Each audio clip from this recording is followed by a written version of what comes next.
حضور صلی اللہ علیہ وآلہ وسلم جب رات کو قرآن پاک کی تلاوت فرمایا کرتے تھے تو مشرکین مکہ کا سردار ابو جہل چھپ چھپ کر آپ صلی اللہ علیہ وآلہ وسلم سے قرآن کی قرأت سنتا تھا۔ اسی طرح ابو سفیان مسلمان ہونے سے قبل اور اخنس بن شریک بھی چھپ چھپ کر قرآن سنتے تھے۔ ایک دوسرے کو خبر نہ تھی، صبح تک تینوں چھپ چھپ کر حضور صلی اللہ علیہ وآلہ وسلم سے قرآن سنتے تھے۔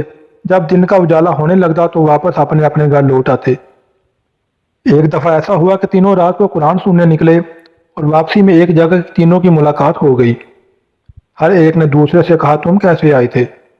جب بات کھل کر سامنے آ گئی کہ قرآن سننے آئے تھے تو اب سب نے آپس میں بھی یہ معاہدہ کیا کہ ہمیں قرآن سننے کے لیے نہیں آنا چاہیے تھا، کہیں ایسا نہ ہو کہ ہمیں دیکھ کر قریش کے جوان بھی آنے لگیں اور ہم آزمائش میں پڑ جائیں۔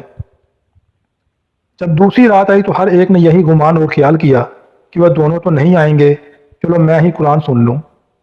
غرض یہ کہ واپسی میں صبح کے قریب پھر اسی جگہ تینوں کی ملاقات ہو گئی۔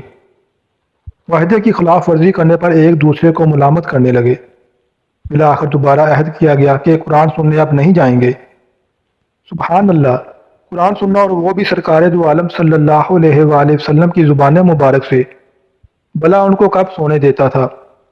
اسی وجہ سے ان کی نیندیں بھی ختم ہو چکی تھیں، اور جب تیسری مرتبہ رات آئی تو پھر یہ تینوں یہی خیال کرتے ہوئے حضور صلی اللہ علیہ وآلہ وسلم کے مجلس مبارکہ میں پہنچے اور قرآن سنا اور واپسی میں پھر ملاقات ہو گئی۔ اب تو ایک دوسرے کے منہ کی طرف تکتے رہے اور آخر صبح کو پھر معاہدہ کر لیا کہ آئندہ سے تو ہرگز سننے نہیں جائیں گے۔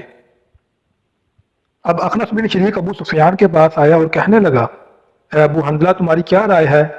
تم نے محمد صلی اللہ علیہ وآلہ وسلم سے جو قرآن سنا ہے، تم اس کے بارے میں کیا کہتے ہو؟ ابو سفیان کہنے لگا، خدا کی قسم، میں نے جو باتیں سنی ہیں ان کو خوب پہچانتا ہوں، لیکن بعض ایسی باتیں ہیں جن کا مقصد و معنی نہیں سمجھ سکا۔ تو اخنس نے کہا، ابو سفیان، خدا کی قسم میری بھی یہی حالت ہے۔ اس کے بعد اخنس بن شریک ابو جہل کے پاس آیا اور کہنے لگا، اے ابو الحکم، تم نے محمد صلی اللہ علیہ وآلہ وسلم سے جو کچھ سنا ہے اس کے بارے میں تمہاری کیا رائے ہے، اور تم نے کیا سنا؟ تو ابو جہل نے کہا کہ ہم اور بنو عبد مناف مقام شرف کی حاصل کرنے میں ہمیشہ ہی دست و گریبان رہے ہیں۔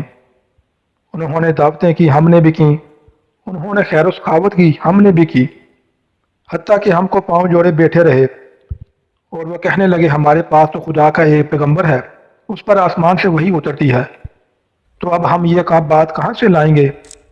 خدا کی قسم ہم اس پر ایمان نہ لائیں گے اور اس کی پیغمبری کی تصدیق نہیں کریں گے۔